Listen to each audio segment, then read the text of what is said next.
Bricks అంటే total soluble solids, అంటే sugars. సామాన్య భాషలో చెప్పుకోవాలంటే ఏ పండైనా పండులో షుగర్ ఎంత ఉంటుంది, అందులో మళ్ళీ గ్లూకోజ్, ఫ్రక్టోజ్, సుక్రోజ్ అవి 3 మిక్స్ అయి ఉంటాయి. మనకి ఆ స్వీట్నెస్ అనేది దానివల్ల వస్తుంది. ఆ మిక్చర్, ఆ కాంబినేషన్ వల్ల టేస్ట్ మారుతా ఉంటుంది. ఇది బ్రిక్స్ అనే ఆయన కనిపెట్టాడు. దీన్ని రిఫ్రాక్ట్రోమీటర్ అంటారు. ఇందులో వైరింగ్ కానీ ఏమి ఉండదు. దీన్ని ప్రిజం అంటారు. ఇక్కడ లోపల ఇక్కడ తెర ఉంటుంది. ఈ ప్రిజం మీద మనం రసం పోసినప్పుడు అది ఇలా వెళ్ళి దాని యొక్క డెన్సిటీని బట్టి అది పరావర్తనం చెందుతుంది. లైటింగ్ పరావర్తనం చెంది ఇలా తెర మీద పడుతుంది అంతే. ఇది ఒక 1000 రూపాయలు ఉంటుంది. 1000 నుంచి 15 రూపాయలు ఆన్లైన్లో దొరుకుతున్నాయి. అంటే మనం ఫ్రూట్ని చెక్ చేసుకోవాలనుకున్నప్పుడు చాలా ఇండస్ట్రీల్లో వాడతారు దీన్ని. ఫ్రూట్ని చెక్ చేసుకోవాలన్నప్పుడు 0 నుంచి 30 డిగ్రీస్ ఉన్నదాన్ని మాత్రమే తీసుకోవాలి. అంటే 100 డిగ్రీస్ కూడా ఉంటుంది. 30 మనకు సరిపోతుంది. ఇది 32.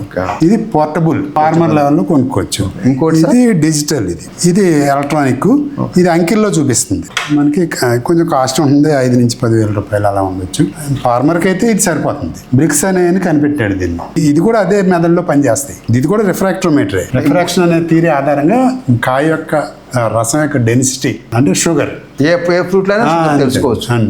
ముందు బంగినపల్లి చూద్దాము.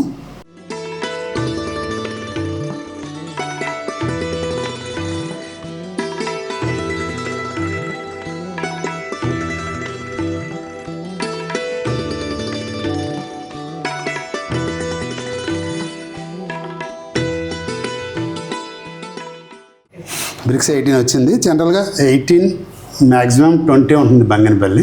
20 సాధారణంగా దాటదు. ఇప్పుడు మనం బంగినపల్లిని టెస్ట్ చేసాము. 18 వచ్చింది. జనరల్గా నా ఎక్స్పీరియన్స్లో బంగినపల్లి మ్యాక్సిమం 20-22 కంటే రాదు. 22 వెరీ రేరు. లోయెస్ట్ 15-16 వస్తుంది, అంటే లేతకాయలు అయితే. అలాగే చెట్టు పోషణ చాలా ప్రభావం చూపిస్తుంది బ్రిక్స్ మీద. చెట్టుకి ఎంత పోషణ బాగుంటే అంత బ్రిక్స్ బాగా వస్తుంది. మనం బ్రిక్స్ని మన టేస్ట్ అనేది ఎలా ఉంటుందంటే మనకి 14% కంటే ఎక్కువ ఉన్నప్పుడు బ్రిక్స్. కూల్ డ్రింక్స్ అన్నీ సుమారుగా 14% ఉంటాయి. మనం తాగే కాఫీ, టీ 14% బ్రిక్స్ ఉంటుంది. అంటే మనకు 14 కంటే ఎక్కువ ఉన్నప్పుడు తీగ అనిపిస్తాయి, బాగా తీగ. అలాగే మామిడి పండు బంగినపల్లి 18 ఉంటుంది. సమ్టైమ్స్ పండూరు అయితే 30 దాకా కూడా ఉంటుంది. సమ్టైమ్స్ బ్రిక్స్ మీటర్ సరిపోనంత ఎక్కువ కూడా ఉంటుంది అన్నమాట.